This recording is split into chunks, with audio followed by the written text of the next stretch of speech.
Dear Kuya Bono, ito ang story ko. DKB.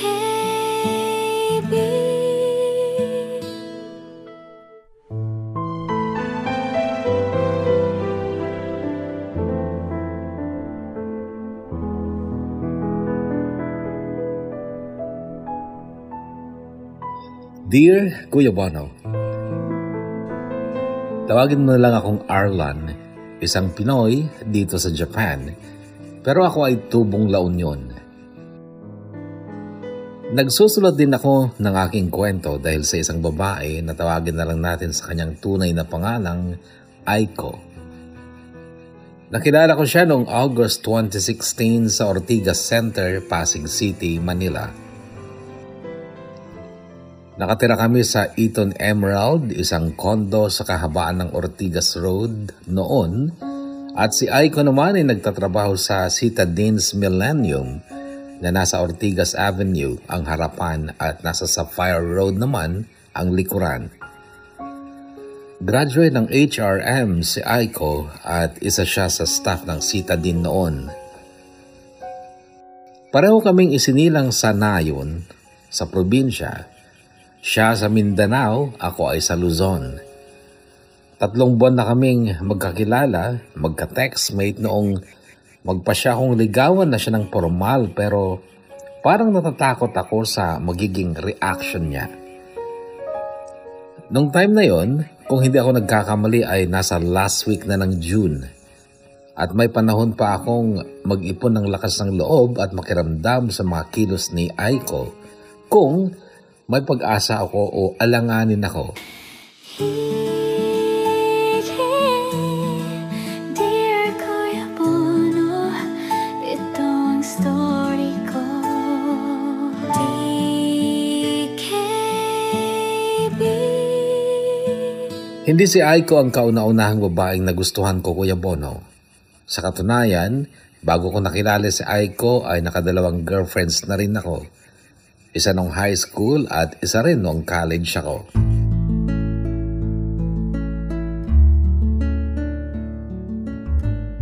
Yung mga nakaraang relasyon ko, hindi yun basta-basta relasyon lang. Hindi kasi ako mapaglaro sa babae. Dati nga, bago ako nanligaw kay Claire nung high school ako, pinangarap ko na sana siya ang first at siya na rin ang last. Nagtagal kami ni Claire ng 2 years. Nag-transfer siya sa Baguio nung magsa-second year na kami sa college at dahil yata sa malamig na klima ng Baguio, pati puso niya lumamig din sa akin.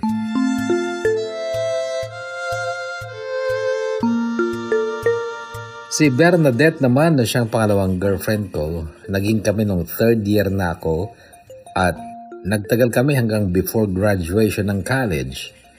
Ganon din. Nanlamig lang ding bigla.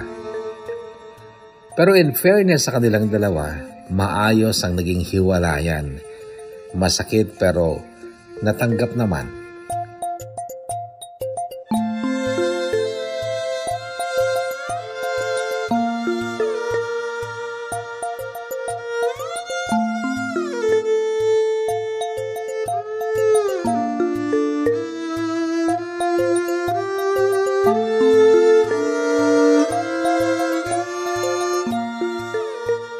Si Aiko ang kauna-unahang kinahumalingan ng puso ko nung nagtatrabaho na ako at siya, si Aiko, ang tipo ng babaeng ayokong maging bahagi lang ng nakaraan ko.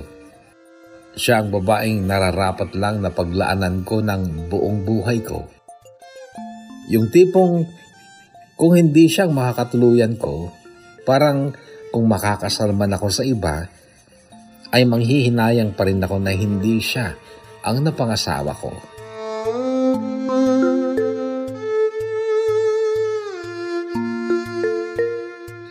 Nagtataka siguro kayo kung anong meron si Aiko. Iniisip niyo siguro na sobrang ganda niya, sobrang sexy, sobrang bait, matalino, mayaman and all that. Well, hindi. Maganda, yes. Hapon ng tatay niya, kaya nga Aiko ang pangalan niya. Aiko in Japanese is love or everlasting expression of love. Simple lang siya. 5'2" ang height, maputi, palangiti. Pero sa likod ng mga ngiting yon ay may kwento ng pighati pero walang paghihiganti. Oh, naging makata na naman ako. Sobra ko siyang pinakamamahal, Kuya Bono. Ewan ko kung nakadama na kayo ng ganito, yung maisip lang siya ay mixed emotions ka na, lungkot, saya, at matinding pananabik. Hanggang sa puntong ito ng buhay ko na 35 na ako, Kuya Bono, wala pang ibang babaeng minahal ko ng ganito. Siya pa rin hanggang ngayon. At siya nga ang dahilan kung bakit nagtatype ako ngayon nitong kwento ko dahil gusto kong ibandera sa buong mundo ang kadakilaan ng pag-ibig ko para kay Aiko.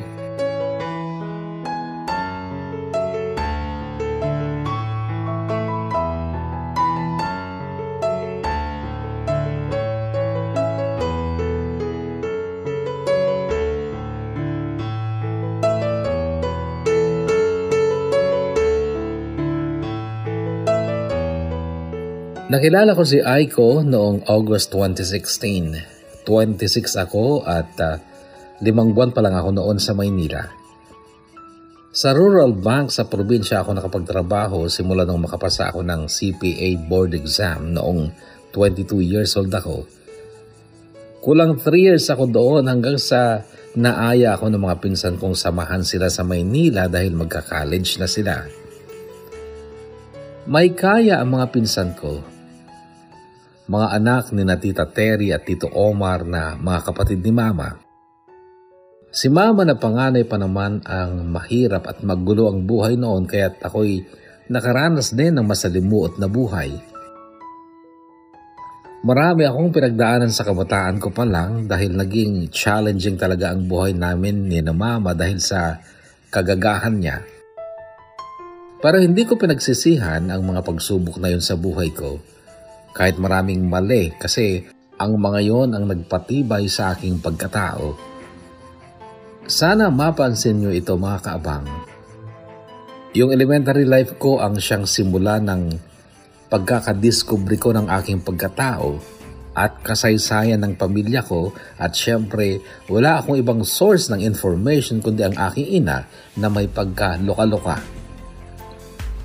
Grade 4 pa lang ako nung tuluyang maghiwalay sina Mama at Papa, yung nakagisnan kong ama. Pero habang nagkakaisip ako ay nasasaksihan ko na ang madalas nilang pag-aaway.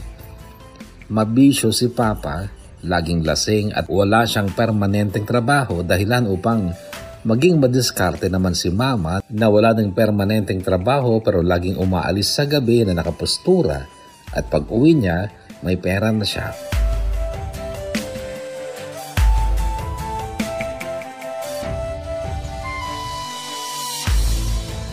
Elementary ako, madalas ako mapaaway dahil sinasabi nilang pok-pok ang nanay ko. Ilang beses kaya ako na-principal dahil nakakapagpadugo ako ng kung hindi man nguso ay ulo. Pero kapag nalaman ng mama ko, ako naman ang pinapalo kahit pa sabihin kong napaaway lang ako ng dahil sa kanya. Madalas sabihin noon ni Mama, "Huwag kang nakikinig sa mga sinasabi ng iba. Tayo-tayo lang dito sa bahay magdidinigan, magpapaniwalaan at magpapakialamanan. Naiintindihan mo anak? Tayo lang dito ang may pakialam sa bawat isa. Yung mga tao sa labas, pati yung mga tita at tito at mga pinsan mo, huwag mo silang pakinggan dahil ni isang butil ng bigas. Hindi nila tayo binigyan." Grade 6 na ako nung sabihin ito ni Mama at lubos ko nang naunawaan kung bakit niya ito sinabi. Nasa isang barangay kami ng mga kapatid niyang sina Tita Terry at Tito Omar pero hindi close sina Mama sa kanila. Pero dahil 12 anyos na ako noon, naghahanap ng isip ko ng mga kasagutan kaya kinulit ko noon si Mama. Pero Mama, totoo ba kasi yung sinasabi nila na pokpok ka? Kaya lang naman ako napapaaway mula noon dahil sa sinasabi nilang yun eh. Desidido akong malaman mula mismo kay mama ang totoo noon dahil sa pagkakatanda ko, noon lang ako nagkaroon ng panahon o lakas ng loob na itanong yun kay mama. Pero ang narinig kong sagot ni mama ay, ako ang gagastos sa ospital kapag naging malala ang pananakit mo sa mga nakakaaway mo, Arlan. Naghihirap na nga tayo, mauobliga pa ako magpa-ospital ng ibang tao. Mama, sagutin mo ang tanong ko. Totoo ba? Hindi. Pasigaw niyang sagot. Huminga siya ng malalim at saka muling tumingin sa akin. Oo, hindi disente ang mama mo, Arlan. Sorry, pero hindi ako ganun karumi. Bakit ka umaalis kahit gabi na? Akala tuloy ng mga kapitbahay sumasama ka sa mga lalaki. Sige anak, aamin na ako kung bakit ako lumalabas ng gabi. Pero mangako ka ha, na hindi mo ito sasabihin sa iba. At hindi magbabago ang pagtingin mo sa akin at hindi ka na ulit magtatanong ng tungkol dito. Mangako ka, Arlan. O sige, pangako. Arlan, anak. Kaya ako lumalabas sa gabi ay dahil isa akong vampira.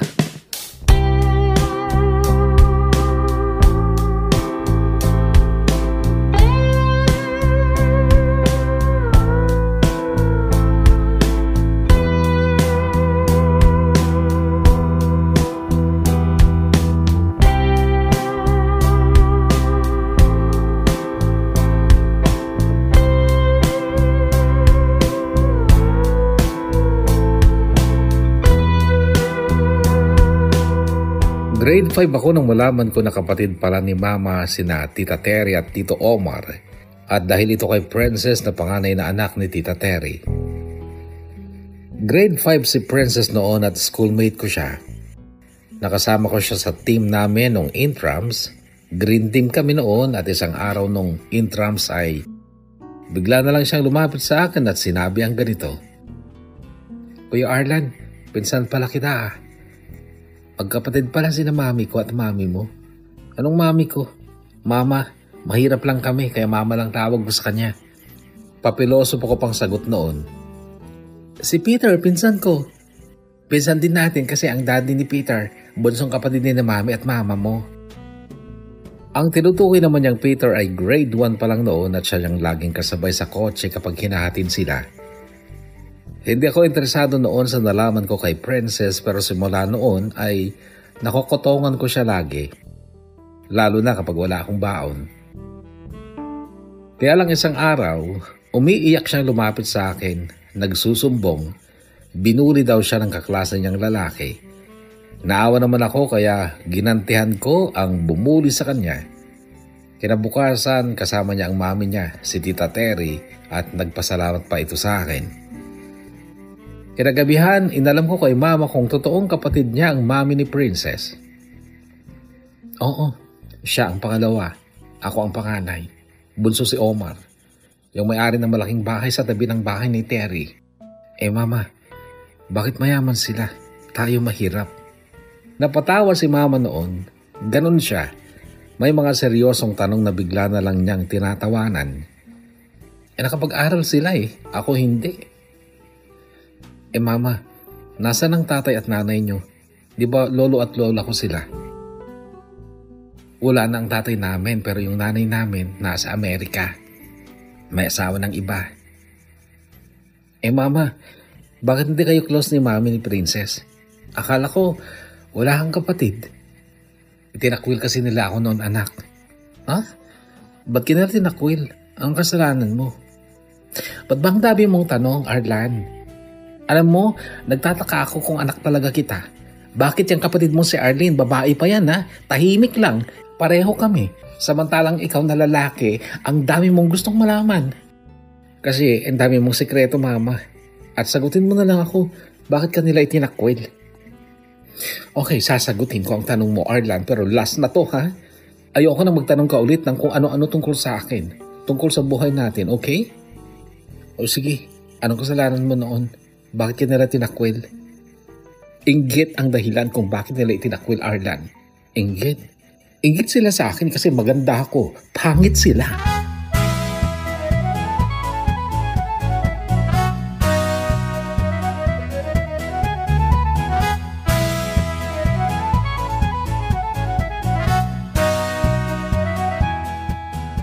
Sa totoo lang, tama si Mama.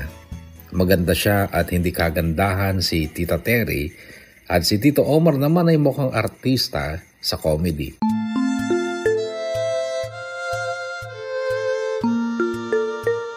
Pero ang katotohanan tungkol sa paglayo ni Mama sa kanyang pamilya ay nalaman ko mula kay Tita Terry. Mabait si Tita Terry, makajos at soft-spoken. Grade 6 ako noong unang pagkakataon akong makapasok sa bahay nila. Maganda, malinis at makikita mo ang mga imahe ni Virgin Mary at Jesus Christ sa salas nila. Mga bagay na wala sa aming maliit at pangit na bahay. Ang kwento, pinag-aral pa si Mama noon sa Maynila pero first year college pa lang ay naglandi na. Nalaman ni Lolo, hinay blood, namatay.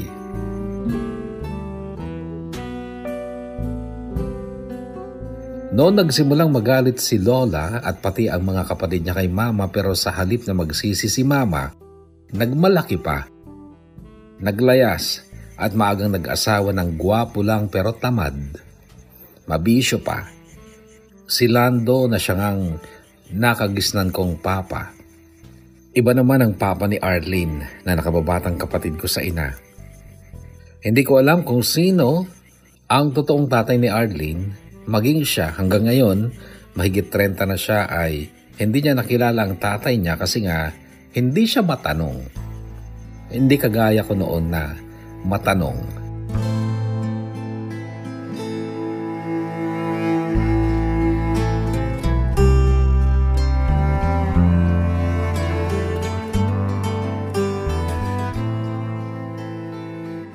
Sina Tita Terry at Tito Omar nagsipag-aral.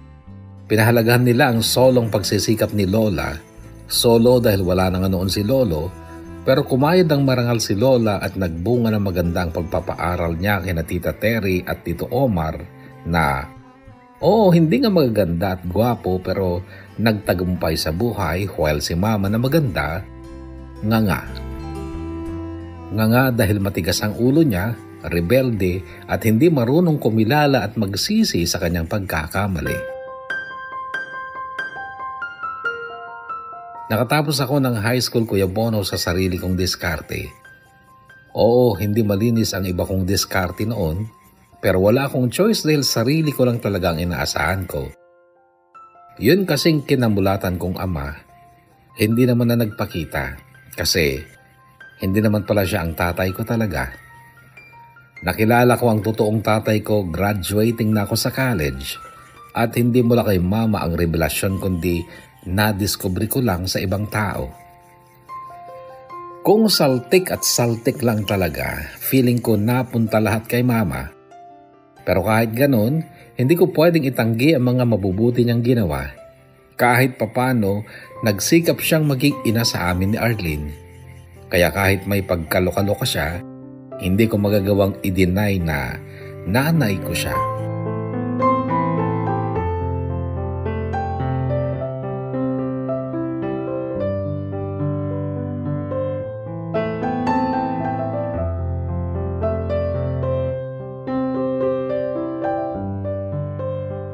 Third year high school ako. Nagbibinata na pero naawa ako sa sarili ko dahil madalas wala akong pera. Naging unfair si Mama sa akin na si Arlene lagi ang pinapaboran niya. Buti daw ako at lalaki ako. Makakapasok kahit walang baon. Madami pa raw akong barkada na buburautan ko. Hindi lang ako ang mahirap sa mga barkada ko. 3 yata kami at sina Paul at Jeric madiskarte. Namamakla sila. Nagulat pa ako isang gabi, isinama ako sa tirahan ng bakla. Nagulat ako dahil si Diggs yung bakla. Si Diggs ay barkada ni Mama. Hindi siya yung baklang-bakla. Silahis siya. Hindi halata sa itsura at boses na bakla siya. Sa kilos lang medyo halata. Nahiya din si Diggs nung makita akong kasama si Jeric pero pumasok pa rin sila sa kwarto ni Diggs at paglabas ni Jeric, may pera na siya. Naglibre pa nga sa gotohan. That same year, muling naglandi si Mama ng taga Pampanga at nagpasya siyang iwanan na namin ang La Union. Lilipat na raw kami ng Pampanga. Hindi ako sumama dahil una sa lahat, alam kong hindi ko kaya makisama sa bagong asawa ni Mama. Kahit anong pilit sa akin ni Mama, nagmatigas ako at sinabi kong kaya ko ng buhayin at pag-aralin ang sarili ko. Wala siyang nagawa, pero inimpake niya ang mga gamit ko at dinala niya ako sa bahay na inuupahan ni Diggs.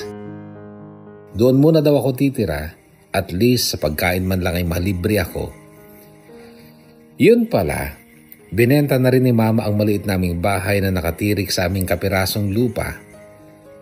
Binigyan lang ako ng 3,000. Ang sabi niya, itatabi daw niya ang party ko sa pinagbentahan at ibibigay daw niya kapag magka-college na ako. Hindi ako komportable kay Diggs noon kasi hindi ko mahuli-huli ang ugali niya. Tahimik kasi siya. Kung sana naging baklang mahadera siya, baka mas makagaan ko pa siya ng loob kaagad.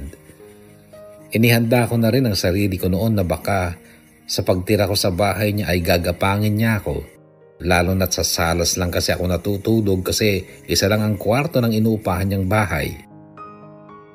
Hindi na ako virgin sa bakla that time kasi naiskuran na ako ng isang teacher ko. At kung gagapangin nga ako ni Diggs, papayag ako dahil libre naman lahat sa bahay niya. Lalo pa akong napahanga kay Diggs noong may 1 buwan na ako sa bahay niya dahil mga damit ko siya ang naglalaba. Uniform ko sa school dati hindi mo lang pinaplansya ni Mama pero si Diggs pinaplansya niya. Lalo pa akong nabaon sa utang na loob kay Diggs noon dahil kapag nagkakapera siya, binibilhan niya ako ng gamit pero hindi nang hihingi ng kapalit. Kaya isang gabing nakainom ako, nag-shower ako at lumabas akong nakatabis lang ng tuwalya, diretso ako sa kwarto ni Diggs. Tara Diggs, sabi ko, sabay alis ng tuwalya na tapis ko. Saglit lang siyang sumulyap sa junjun ko, then tumayo siya. Hinawakan niya ang matigas kong braso. Hinila ako palabas ng pinto at nung nasa labas na ako, mag-jackstone ka na lang.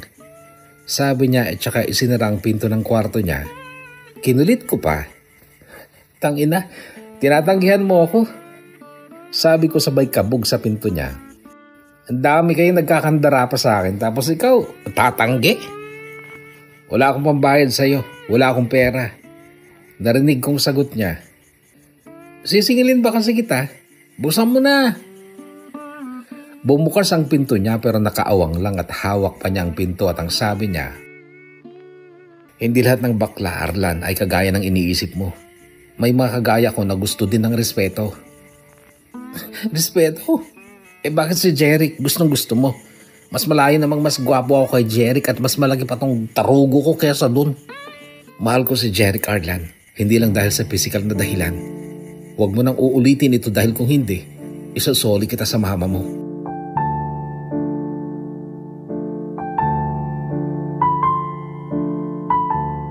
Para akong binuhusan ng malamig na tubig nung mabanggit ni Diggs ang mama ko. Bakit nakalimutan ko kasi magkaibigan pala sila at mahalaga nga ang respetuhin ko siya bilang kaibigan ng aking ina. Mula noon naging mabait na ako kay Diggs. Tinutulungan ko na siya sa mga gawain sa bahay niya. Mahirap lang siya at kagaya ni Mama ay tinakwil din siya ng pamilya niya dahil naman sa pagiging silahis niya. Nagtatahi lang si Diggs sa paggawa ng basketball jersey noon. Kapag wala akong mahinging pera kay Mama, nagbibigay si Diggs. Si Mama na lang daw ang magbabayad sa kanya. Galit na galit ako kay Mama noon dahil sinisingil ko siya sa party ko sa bahay namin na binenta niya. Pinagpipilitan niyang college fund ko daw yon. Pero hanggang sa nag-college nga ako, kumuha ko ng accountancy dahil kay Claire na naging girlfriend ko nung 4th year high school kami. Sobrang minahal ko si Claire. Nagwala nga ako nung brinake niya ako dahil kay Diggs. Nalaman kasi niya na hindi ko kaano-ano si Diggs at nag-isip siya na baka jowa ko daw si Diggs. Nagwala ako. Nagtangka pa nga akong umalis sa bahay ni Diggs para huwag lang akong iwanan ni Claire. Pero pinuntahan ni Diggs si Claire. Kinausap niya ito kaya bumalik din sa akin si Claire.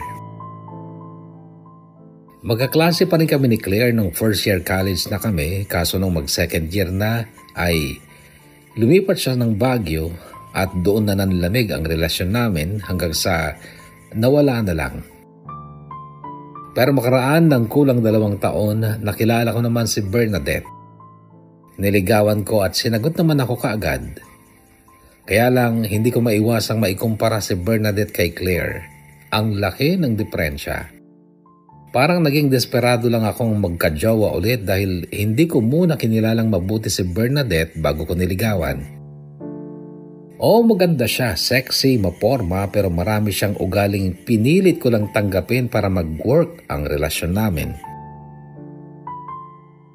Nung matanggap ko ang mga hindi okay na ugali ni Bernadette, napamahal na siya sa akin kaya nasaktan pa rin ako nung siya pa ang may ganang manlamig. Nag-break din kami nung bago ako magtapos ng kolehiyo. Masakit sa akin yun kahit naisipan kong ligawan ulit si Claire. Year 2010 noon ay may Facebook na pero sa internet shop lang ako nakakapag-open ng Facebook noon kasi that time ay wala pa akong smartphone. At sa Facebook ulit kami nagkaroon ng communication ni Claire na noon ay mukha ng artista sa kagandahan at forma. Ayoko, Arlan. Ibaling mo na lang yan sa iba. Ganito ang prangkahang sagot sa akin ni Claire nung sabihin kong liligawan ko ulit siya. Sobra ka namang mabusted, biglaan. Tanga, hurting ka lang dahil sa breakup nyo ng ex mo kaya naghahanap ka ng diversion pero sorry, hindi ako yun, Arlan. Ano bang ayaw mo sa akin, Claire? Sabihin mo, si Diggs? Kung gusto mo ngayon din, aalis ako sa bahay niya kung pinagdududahan mo pa rin na may relasyon kami. May relasyon naman talaga kayo Wala, Claire. Sabi ko na nga ba siya pa rin ang dahilan kung bakit ayaw mo sa akin. Ngayon din, Claire, aalis ako sa bahay niya para mawala na yung pagdududa mo na may relasyon kami. May relasyon nga kayo, Arlan. Tatay mo siya.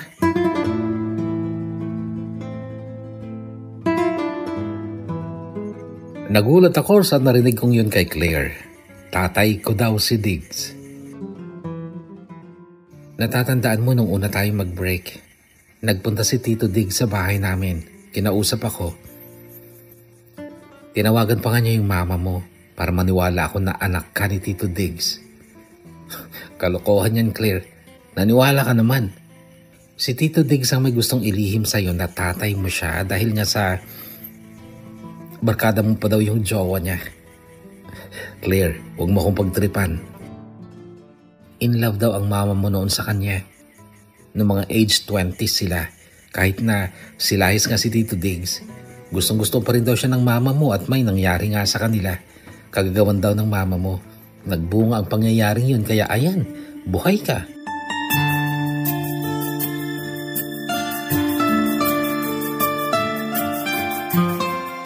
That moment, Kuya Bono, kinikilabutan na ako sa upuan ko noon sa loob ng internet cafe. Hindi lang dahil sa malamig na aircon kundi dahil sa nababasa ko sa chat namin ni Claire. Nag-sink in kasi sa akin ang mga ginagawa ni Diggs para sa akin at kung bakit ayaw niya akong galawin. Hanggang sa napamura na lang ako. Anak ng tinapa. Tatay ko si Diggs.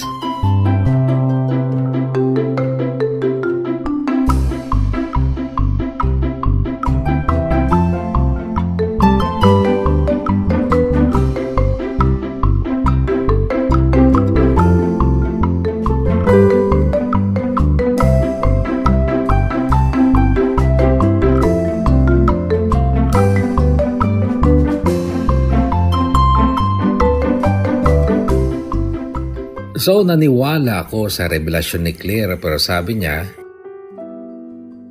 kung gusto mong manatili ang respeto ko sa iyo, Arlan, huwag mong sabihin kay Tito Diggs na ako ang nagsabi sa iyo kasi nag-promise ako sa kanya na hindi ko sasabihin sa iyo. Bakit mo sinabi? Kasi nga ayoko mapariwara ka, Arlan. Kung alis ka sa poder ni Tito Diggs, saan ka pupunta? Alam kong galit na galit ka sa mama mo so malamang ang gagawin mo, makikitara ka sa barkada mo o sa mga bakla. Bakit alam mong galit na galit ako sa mama ko? Saan ka ba nakikibalita? Kay Tito Diggs. Neighbor ko siya sa Farmville. Pareho kaming addict doon. Nagko-computer ba yun? Yes naman. Silang dalawa ni Jeric. Counter-Strike si Jeric. Farmville naman si Tito Diggs. Kilala mo din si Jeric?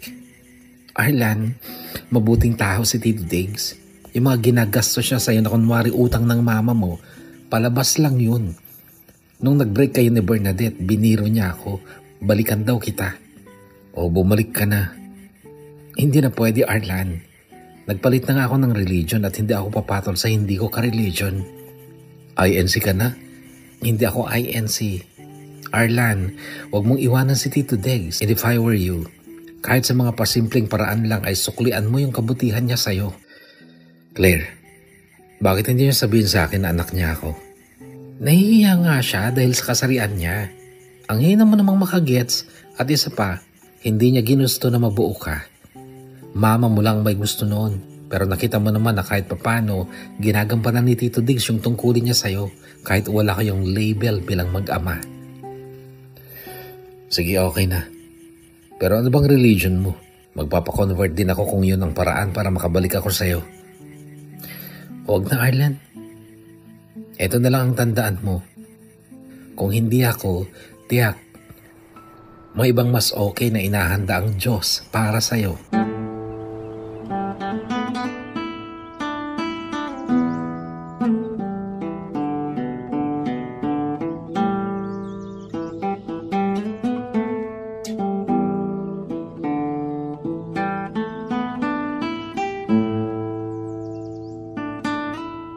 Si Tito Omar ang gustong tumulong sa akin noon para makuha ko ang pera ko kay mama. Yung perang sinabi niyang itinabi niya mula sa pinagbentahan ng bahay at lupa na kahit nakatapos na ako ng college ay hindi naman niya binigay dahil nagastos na nila ng asawa niya. Never ako nakapunta sa kanila sa Pampanga pero dahil pulis si Tito Omar, madali lang daw niyang matrace ang address ni mama kung gusto niya. Kaso, nakialam si Tita Terry. Hayaan nyo na. Total, graduate ka naman na, Arlan. Noong mga panahong ito, Kuya Bono, ay hindi pa ako ganun ka-close kina Tita Terry at Tito Omar. Pero nagkasalubong kasi kami ni Princess sa mall. At nilapitan niya ako, hinila, pinakilala sa mga friends niya at isinama pa niya ako sa fast food. Nilibre ako. At nakwento niyang may nang estafa sa mami niya pero nahuli ni Tito Omar. Naalala ko naman si mama noon at nasabi ko na sana at matulungan din ako ni Tito Omar. Kinagabihan noon ay tinawagan ako ni Princess. Pinapunta ako sa bahay nila.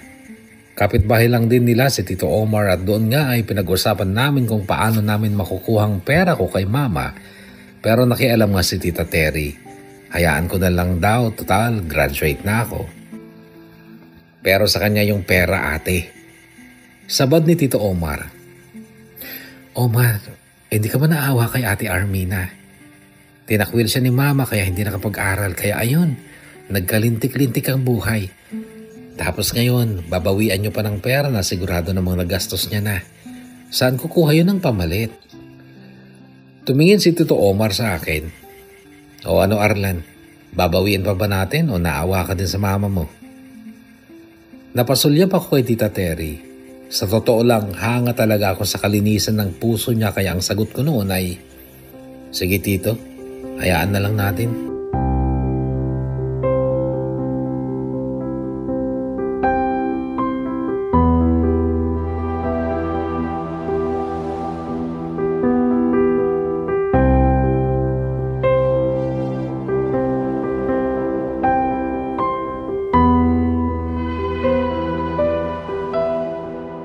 Noon ako nagsimulang maging close kina Tita Terry at Tito Omar.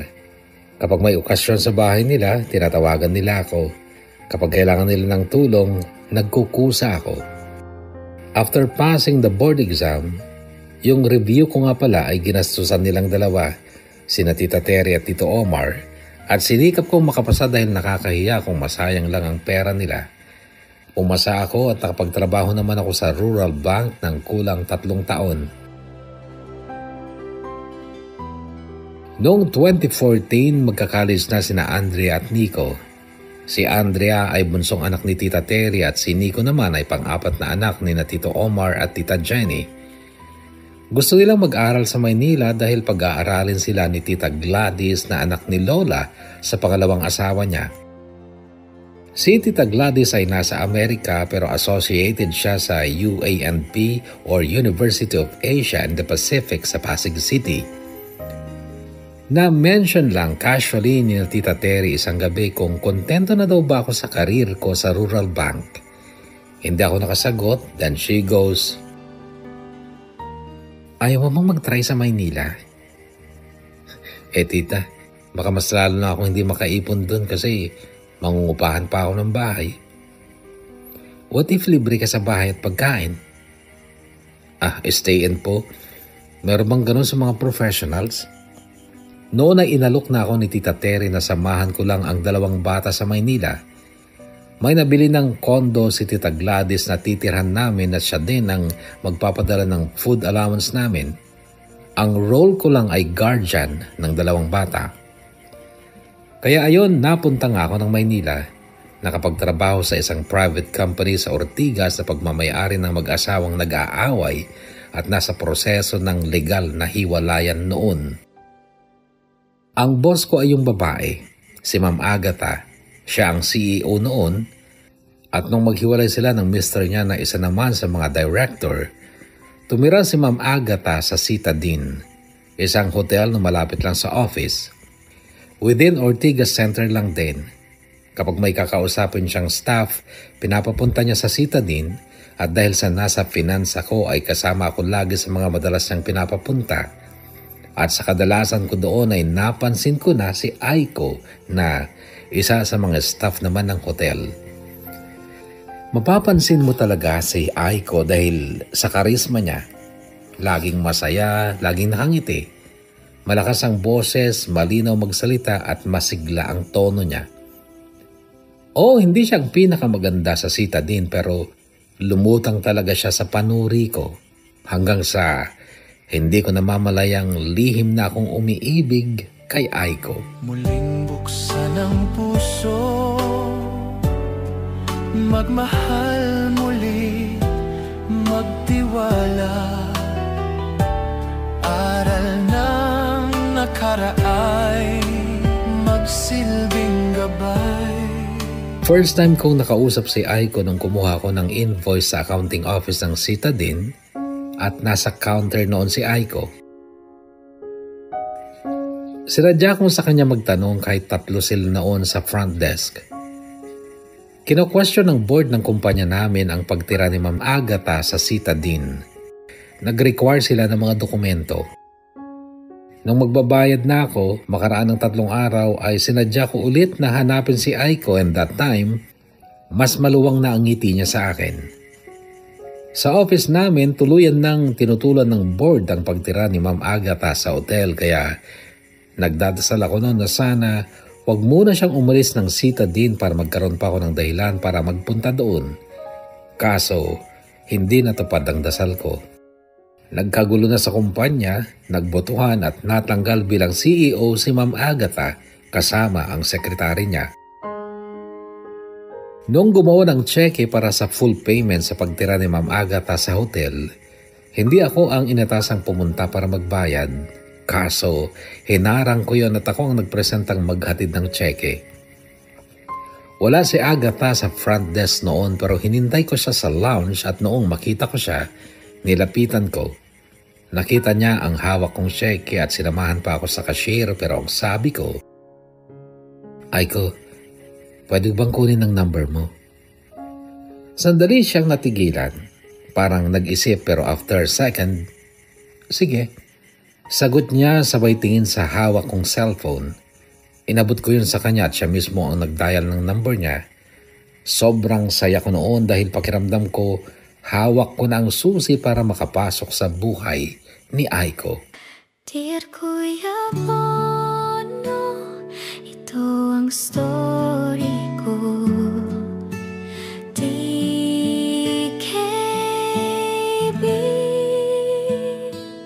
Mas lalo pa akong natuwa, Kuya Bono, nung malaman ko na halos magkapit bahay lang pala kami ni Aiko.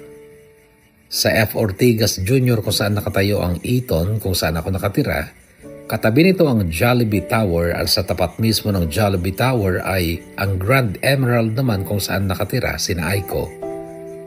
Nasa 21st floor sila Kami naman ay nasa 24th floor at kapag pupunta siya sa tabi ng bintana ng kwarto nila at ako naman ay tatanaw sa bintana ng kusina ay magkakatanawan kami. May kurtina ang bintana nila pero kapag nakahawi yon ay nakikita ko sila. Medyo malayo pero kita ko siya at dahil patay na patay ako sa kanya ay bumili pa nga ako ng binoculars para mas makita ko siya ng malapit at malinaw. Pero lingid ito sa kaalaman ni Aiko. Madalas para akong spy na naka-binoculars. Sa umaga, madalas kong gawin yon habang tulog pa ang mga pinsan ko. Hindi alam ni Aiko ang tungkol sa binoculars, syempre kasi ayokong isipin niyang dead na dead ako sa kanya. Gusto ko siyang ka-text sana, minu-minuto pero pinipigilan ko ang sarili ko kasi ayoko talagang mag-isip siya ng iba. Natatakot akong malaman niyang may gusto ako sa kanya kasi baka hindi niya ako gusto at bigla na lang niya akong dispatchahin. Ayokong mangyari yon. Ang gusto kong mangyari noon ay magkaroon ako ng mahabang panahon para maipakilala sa kanya ang sarili ko. Maipadama sa kanya na higit pa sa paghanga at pagkakaibigan ng nais ko. Kaya nagtiyaga ako. Oras-oras ko siyang naalala pero madalang lang akong mag-text sa kanya. Yung tipong kapag kunwari bored lang ako at wala akong makatext kaya tinitext ko siya.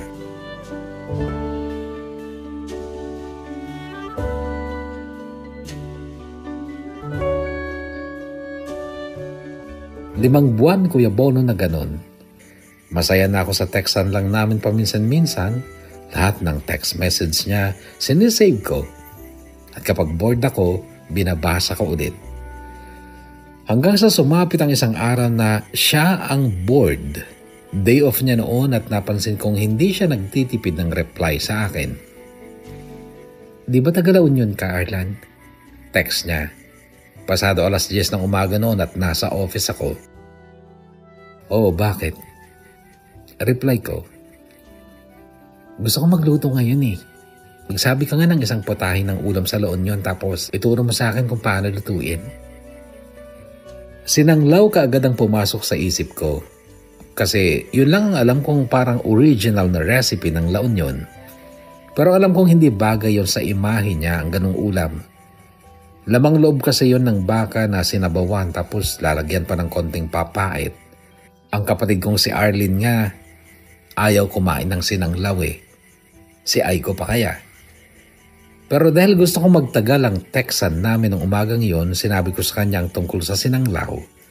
Tama ang hula ko, ayaw niya at nalaman kong day off pala niya. Bigla ko na lang nasabi ang ganito. Bakit magluluto ka pa kasi? Kain na lang tayo sa labas. Bakit? Day off mo rin ba? Hindi, pero napilitan lang talaga akong pumasok ngayon eh. Day off ko kasi nung Monday pero hindi ako nakapag-day off dahil pinakuha sa akin ng sked ng isang staff. Parang hinahanap tuloy ng katawan ko ang day off ko. Makakaalis ka ba dyan? Oo naman, madali lang yan. Okay, sige. Hintayin kita pero promise mo ha, pagkaing La Union ang kakainin natin. Oo, promise. Mabilis kong reply habang dama sa puso ko ang pinakamasayang moment ko simula nung sumampa ako ng Maynila.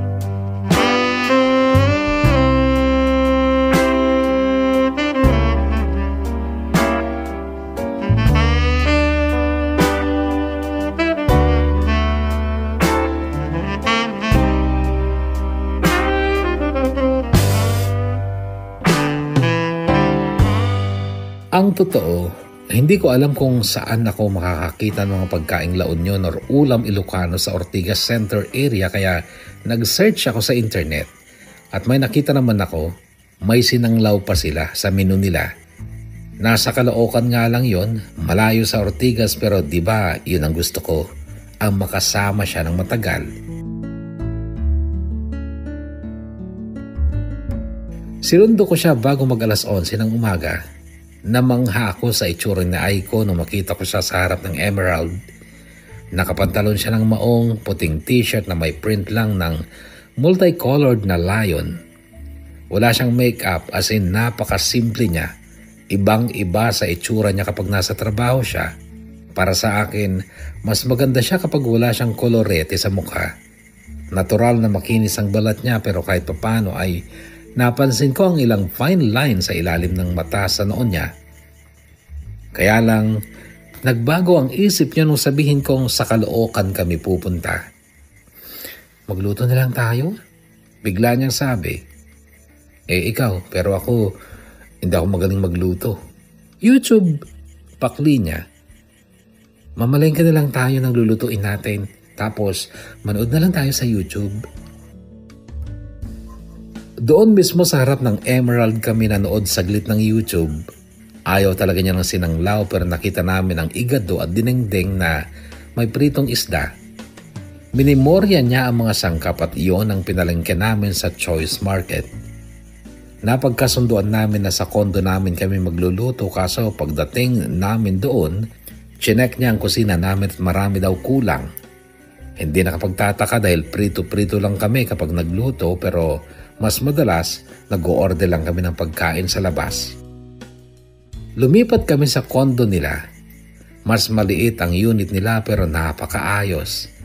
4 daw sila doon na puro babae at ang may-ari ay kaibigan nilang nasa Amerika na.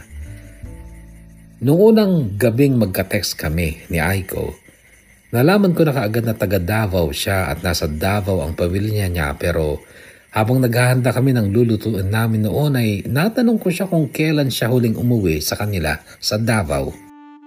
2011? Sagot niya, noong time na yun Kuya Bono na magkasama kami ay 2017. 6 years na pala. Daig mo pa nag-abroad ah. Sabi ko. Hindi siya sumagot. Nakatuon ang atensyon niya sa paghihiwa ng karne para sa igado. Hindi mo namimiss ang pamilya mo? Tanong ko pa pero ang sagot niya, may mga lugar na hindi na dapat binabalikan, Arlan. Natigilan ako sa matalinghaga niyang salita. Seryoso siya kaya nagsorry ako. Pasensya ka na kung matanong ako.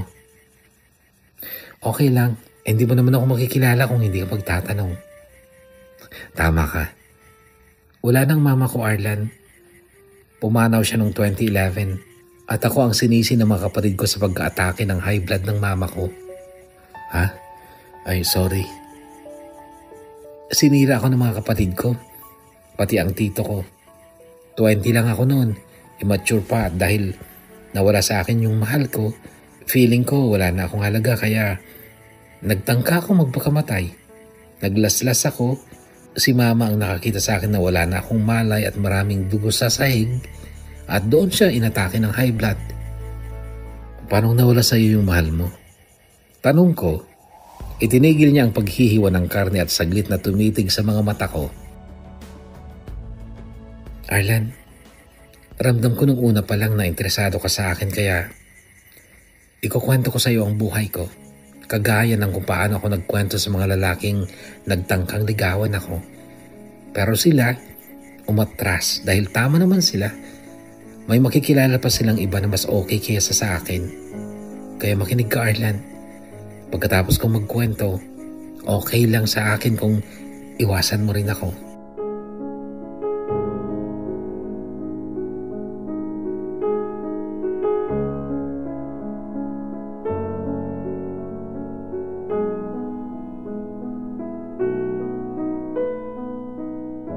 Tatlo kami magkakapatid sa ama. Ako ang bunso. May 2 akong ate, sina Ate Ira at Ate Izumi. Hapon ang tatay namin pero nung grade 2 ako, naghiwalay na sina mama at yung tatay naming hapon. Then nag-asawa ulit ng iba si mama. Age 16 ako, pariwara ako nun, mabarkada, nabuntis ako, pero pinalaglag ng mama ko. At 18, nakilala ko si Conrad, isang simpleng lalaki na makadiyos. At siya ang nagpabago sa akin pero hindi nagtagal ang aming relasyon dahil namatay siya sa pagkakalunod sa ilog. Nung 4th year college na ako, nakilala ko naman si Dennis. Dayo lang siya sa aming barangay. Simpleng lalaki nung makilala ko siya. Mas matanda siya sa akin ng 3 taon. Mabait siya, magaling, masipag pero gwapo. Construction boy siya noon sa ginagawang bodega sa amin. Nanligaw siya sa akin at dahil sa sobrang gaan talaga ng loob ko sa kanya ay sinagot ko siya. Pero nung kami na, ipinakilala niya ang sarili niya na mayaman pala sila at sa kanila talaga yung tinatayong bodega sa amin. Hindi naman nagbago ang turingan namin sa isa't isa kahit nung ipakilala niya na ako sa parents niya.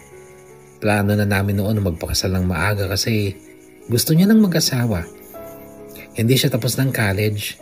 Mahina daw siya sa academics pero nagmana siya ng mga properties at lupa. Kasama ang bodega na imbakan ng simento sa amin. Usapan namin noon pagka-graduate ko magpapakasal na kami. Then tutulong na lang ako sa family business nila. Okay naman kay mama pero sa ate Ira, may lihim palang pag-ibig kay Dennis. Lingid sa kaalaman ko ay nagkikita pala sila. At sinabi ni ate Ira kay Dennis ang tungkol sa nakaraan ko. Na nabuntis ako noon pero pinalaglag ko. Hindi niya sinabi na si mama ang pumuwersa sa akin para magpalaglag ako.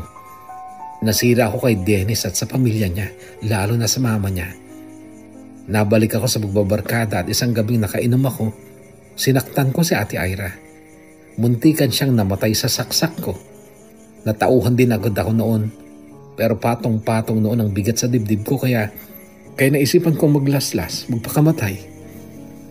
Nawalan ako ng malay nung umagos ang dugo sa pulso ko at paggising ko nasa ospital na ako. Kaibigan ko lang nakabantay sa akin at si mama noon ay nasa morgue na.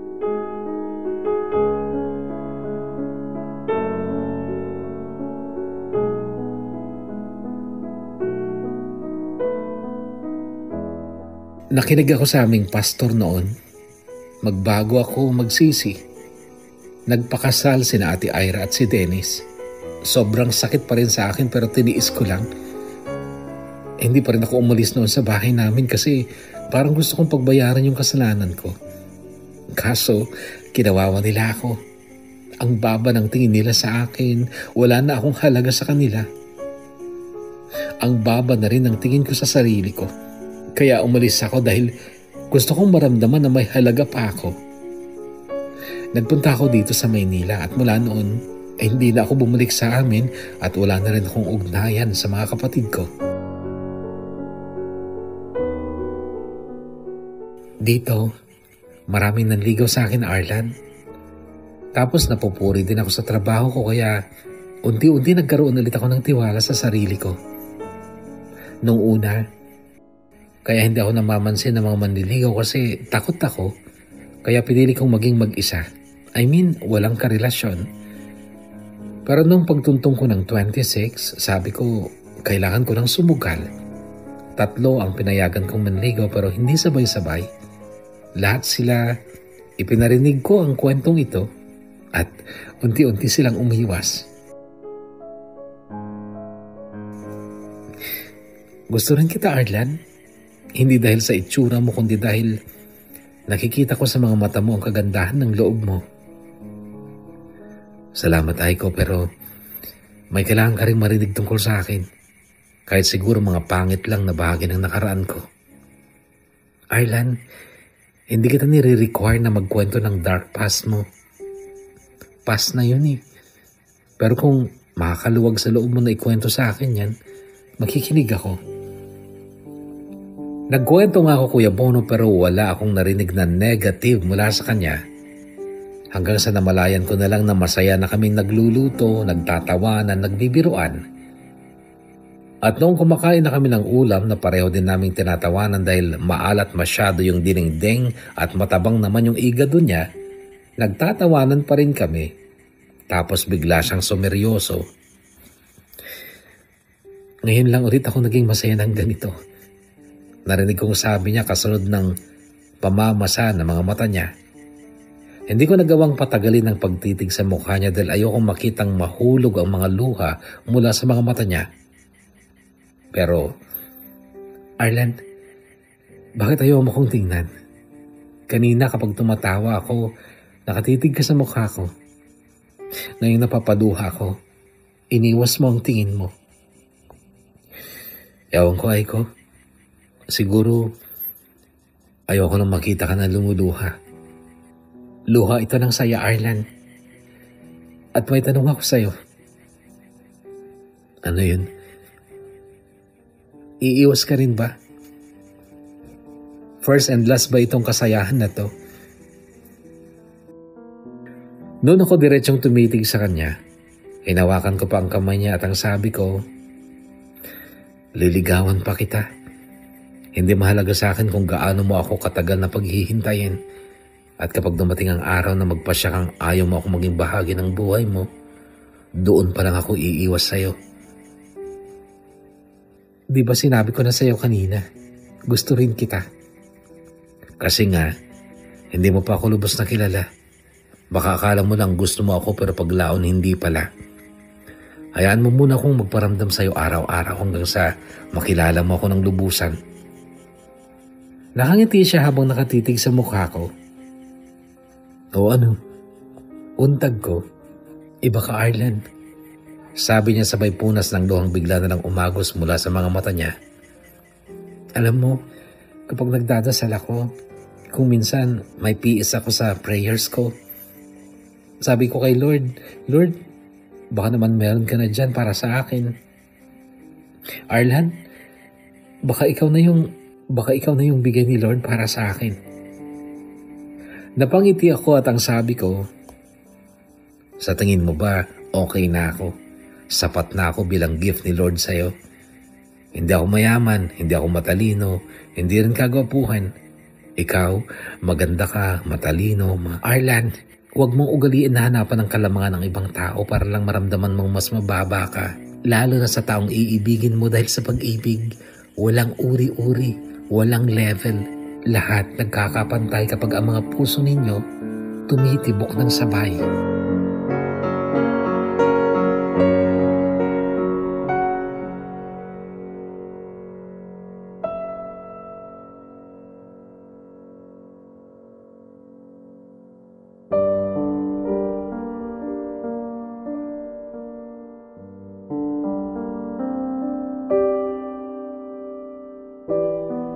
Niligawan ko nga si Aiko. Nakipag-swap pa ako ng day off upang masabay sa day off niya. Hindi siya mahilig lumabas. Mas gusto niyang magluluto lang kami ng mga putahing nakikita namin sa YouTube. Hindi lang Filipino foods kundi maging pagkain ng ibang bansa. Basta may mga sangkap na mabibili dyan sa Pilipinas. 5 months din akong nanligaw hanggang sa may isang araw, day off namin, at nagluto kami ng paratha bread na gagamitin namin para makagawa ng paratha sandwich. Niluto niya yon sa pan at nasa tabi niya ako. Bigla siyang tumingin sa mukha ko at ang sabi niya, Arlan, gusto mo na bang magpakasal? Depende. Anong depende? Depende kung sino pakakasalan ko. Bakit? Sino bang gusto mong pakasalan? Ikaw? Yun pala eh. Pakasal na tayo.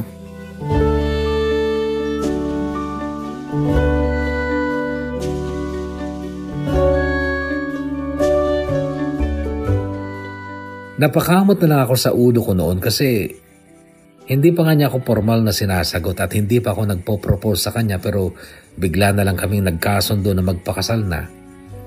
Ayon sa kanya, sinadya niyang maiwasan ng proposal part dahil may maalala lang daw siya. Si Dennis na umupo pa raw noon ng motorboat. Sinakyan nila hanggang sa pusod ng dagat at doon siya nag-propose. Pero nagpaahas lang naman sa atin niya. Biniro ko siya.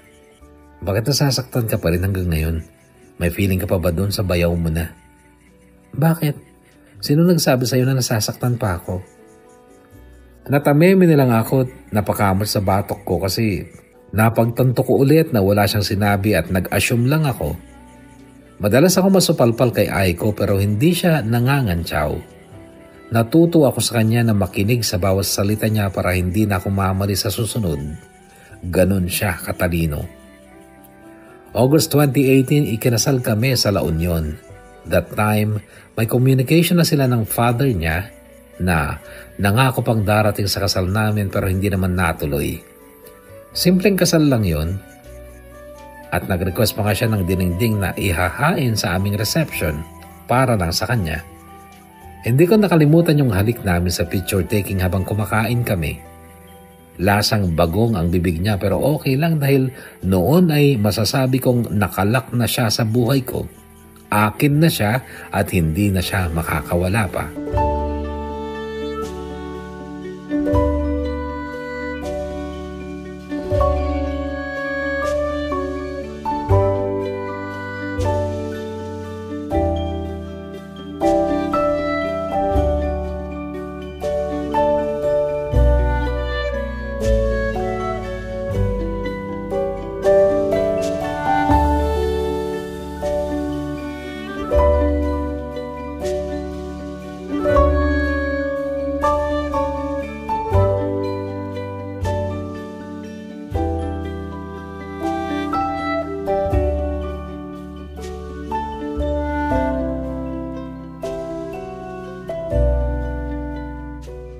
Nagpadala ang daddy niya ng pera na pampagawa ng aming bahay. Itinayo namin sa barangay namin, tabi ng bahay ni Tito Omar. November 2019, buntis na si Aiko for our first baby. January 2020 kami nagpunta dito sa Japan at hindi pa totally finish ang bahay namin noon. May palitada na pero wala pang mga pinto, bintana, pintura at tiles. March 2020, nagka-pandemic na.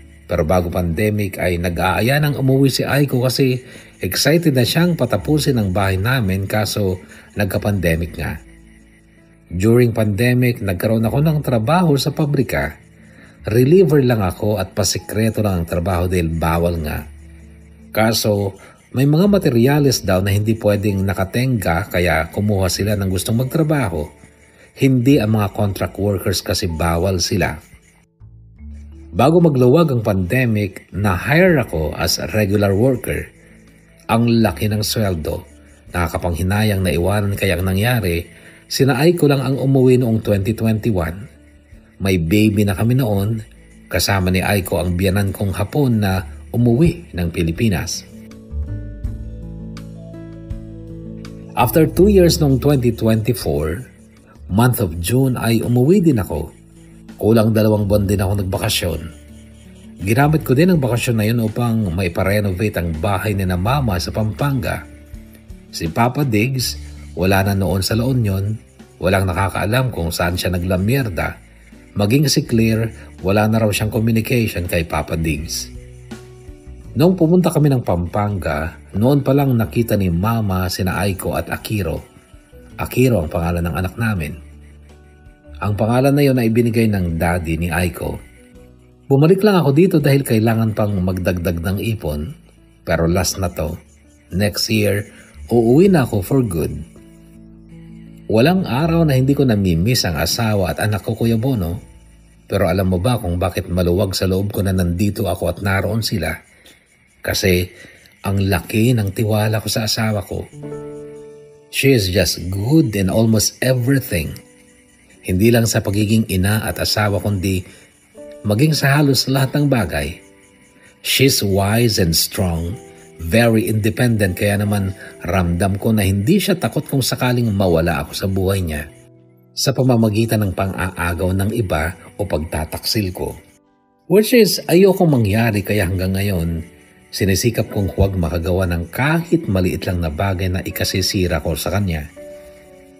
Pareho kaming may dark past, pero ni minsan hindi na ulit namin napag-usapan ang mga yon kasi sabi niya ang mahalaga ay ngayon at ang bukas. Only last month, magka-video call kami. Christmas ang topic namin at bigla ko na lang kasing nasuggest na what if dalawin niya ang mga kapatid niya sa Davao? Pero ang sagot niya, marami akong mahalagang gustong gawin dito. Wala pa akong extra time para ilaan sa mga taong hindi nagpahalaga sa akin. Sayang ang oras.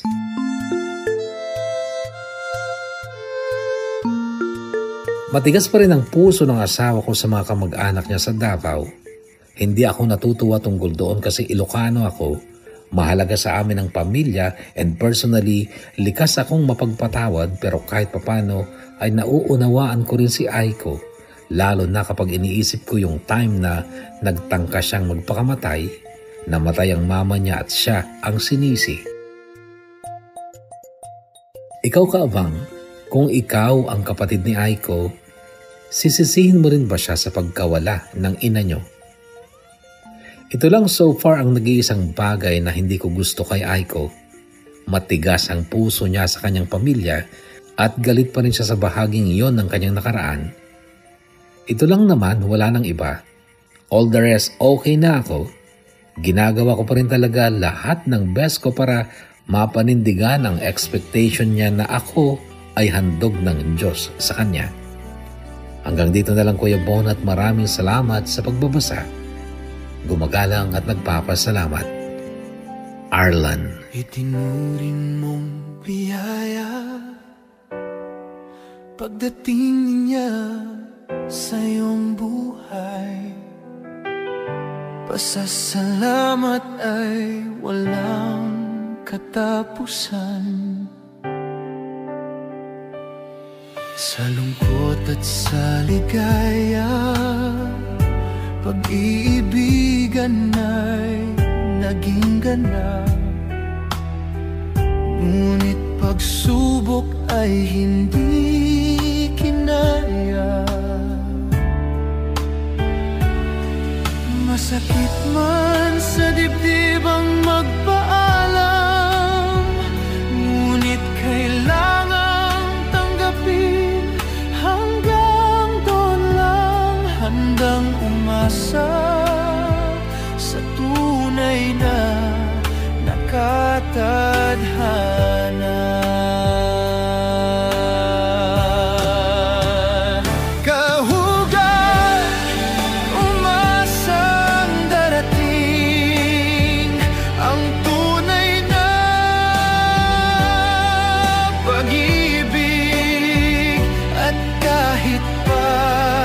Masaktan kang muli, paulit-ulit man pagluha,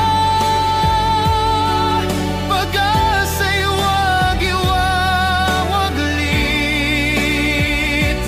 Hugot mo'y isigaw, palayain at isatinig.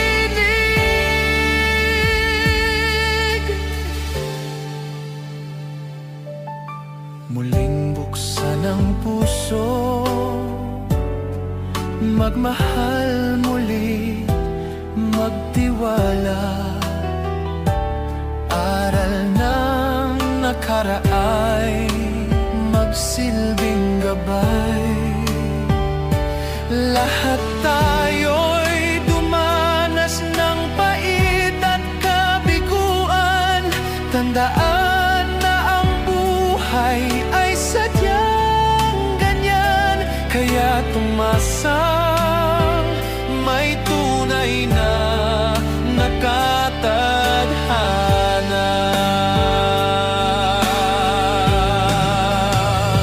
Kahugat, umasang darating ang tunay na pag-ibig. At kahit pa masaktan kang muli, paulit-ulit man pagluha, pag-asa'y wag-iwawaglit. Hugot mo'y isigaw, palayain at isatinig. Kalungkutan ay mayroong hangganan, pagdurusa ay may katapusan. Muli kang ngingiti, puso'y magdidiwang. Tadhana ng pag-ibig ay darating, sa'yo ay darating. Kahugat, umasang darating ang tunay na pag-ibig.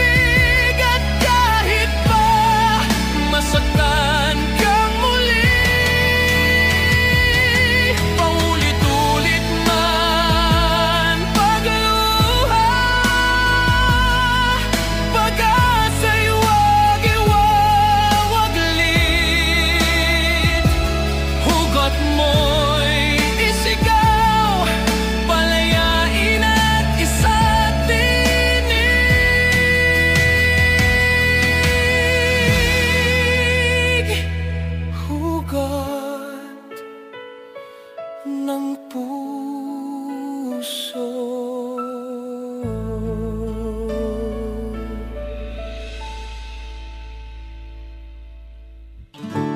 Salamat Kuya Bono at sa lahat ng listener mo. TKP, my story is safe with you.